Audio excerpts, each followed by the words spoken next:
Welcome to a quick lesson on solving problems involving conservation of momentum. Before we go into the different types and dealing with the equations, let's just say a quick word about how are we supposed to figure out that we should even be using conservation of momentum.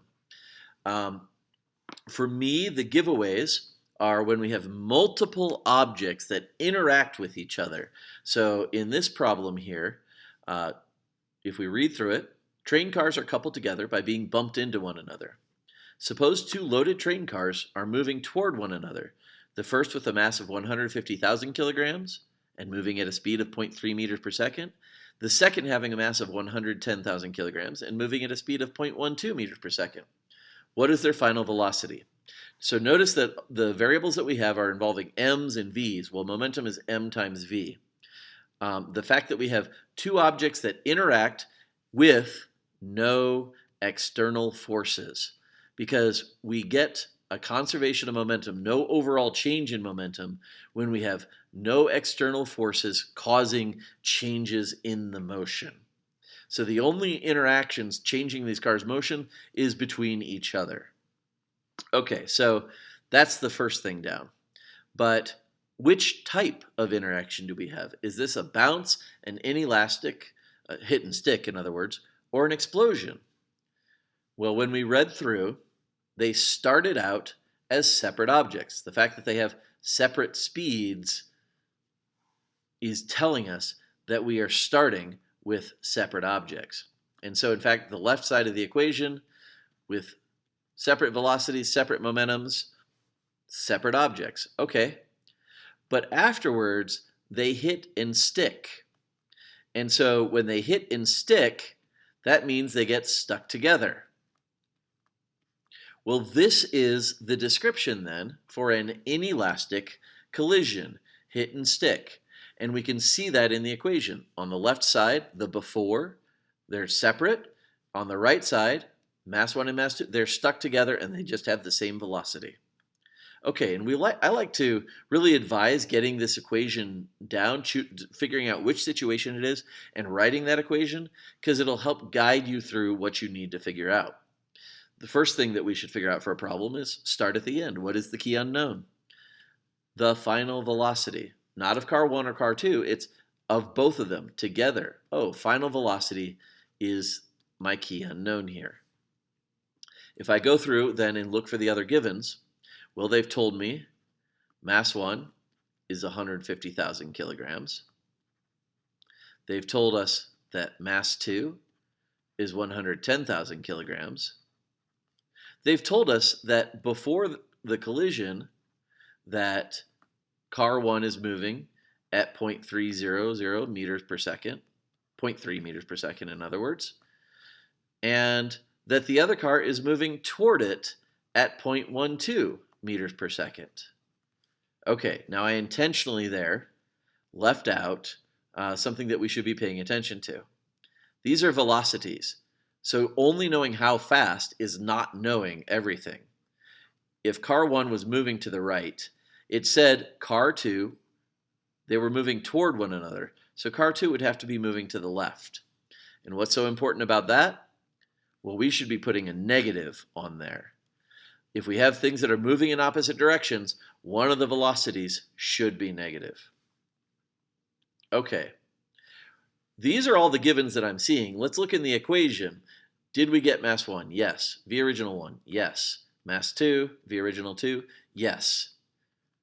And going through here, everything except for the key unknown, we have a number for it. And so what that's telling me is, hey, we're ready to solve. We're ready to go.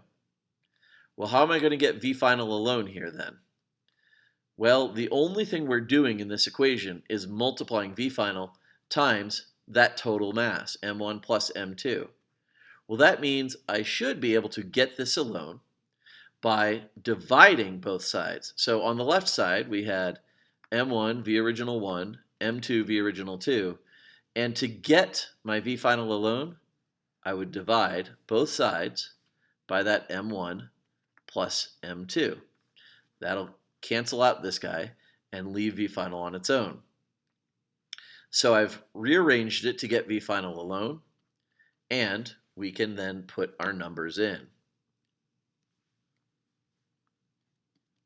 So my 150,000 times 0.3 plus 110,000 times the negative 0.12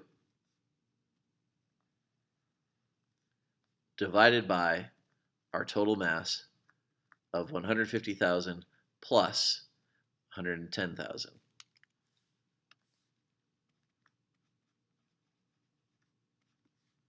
So put those into your calculator, see what you get.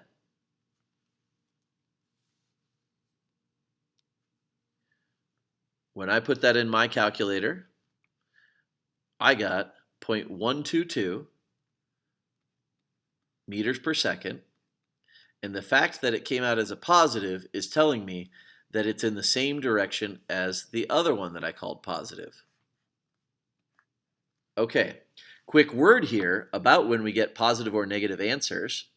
When we enter those in Quest, another person might have said that the original velocity was negative and the final was that the other object had a positive.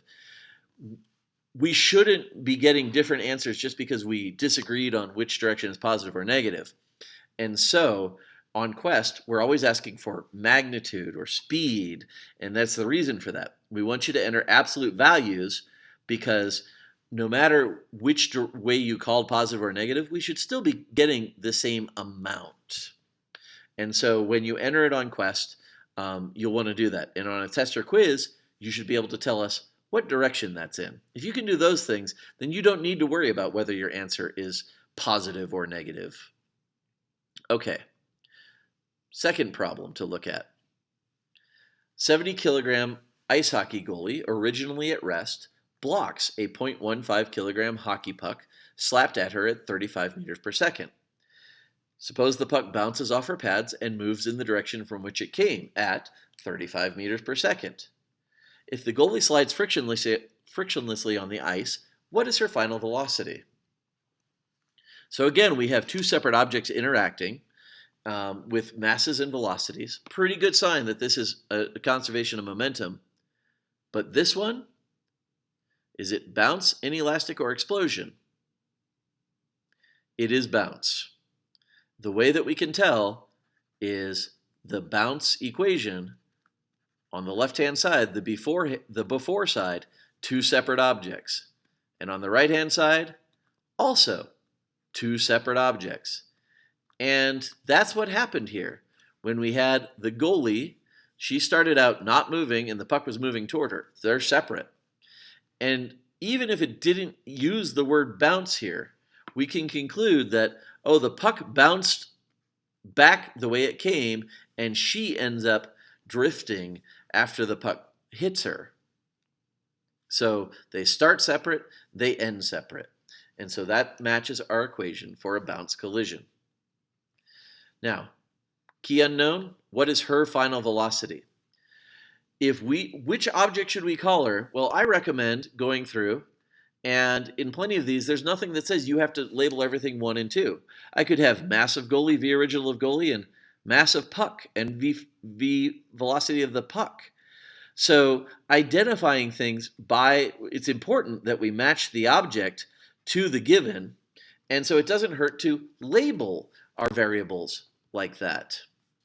And so rather than having mass 1 and mass 2, oh, I have mass of goalie. Okay, that makes it easy to find in the reading. It says the goalie is 70 kilograms. Mass of the puck. It says the mass of the puck is 0.15 kilograms. I need the original velocity of the goalie. Well, it said she started out not moving, originally at rest. So, okay, original velocity of the goalie, 0. And in fact, I'll go ahead and 0 that out of the equation. Her momentum before the collision is 0. V original for the puck was 35 meters per second, moving toward the goalie. After the collision, it said the puck was moving in the direction it came from, going backwards, in other words. And so again, this is a situation where we would need to include a negative. Okay, well, let's go through the equation. And again, V final of the goalie was our unknown. So if I mark that for myself, V final of the goalie, do we know the mass of the puck? Yes. V original of the puck. Got it. Mass of the goalie. Yep. Mass of puck. V final of. We have everything in this equation. So one equation, one unknown. We're ready to solve. I'm going to move my workspace here down to match that so we can have a little more blank space to write. If I want to solve, let's pick this equation up where it's at right now. On the left side of the equation, we have mass of the puck, V original of the puck. And on the right side, we had the final momentums of both the goalie and the puck. So to get V final of the goalie alone, I'm going to do the opposite of everything it says to do on the right-hand side. Well, it's telling us to add the momentum of the puck, mass times velocity. So instead, we are going to subtract. I'm going to do that from both sides. So, okay, mass of puck, V original of puck, minus mass of the puck, V final of the puck, equals the momentum of the goalie. And this should actually make sense because what we're looking at here is the change in the momentum of the puck. Where did the goalie get any of her momentum from? Because she started out not moving. Oh, she got it from the change, the momentum that the puck transferred to her. To finish solving for the V final, all we need to do now is divide both sides. We have to divide the whole thing by the mass of the goalie. So if I put those numbers in then to solve for the V final of the goalie, I have 0.15 times 35 minus 0.15 times the negative 35, and divide that by the mass of the goalie. Go ahead and pause this and take a moment to put that in your calculator, see what you get.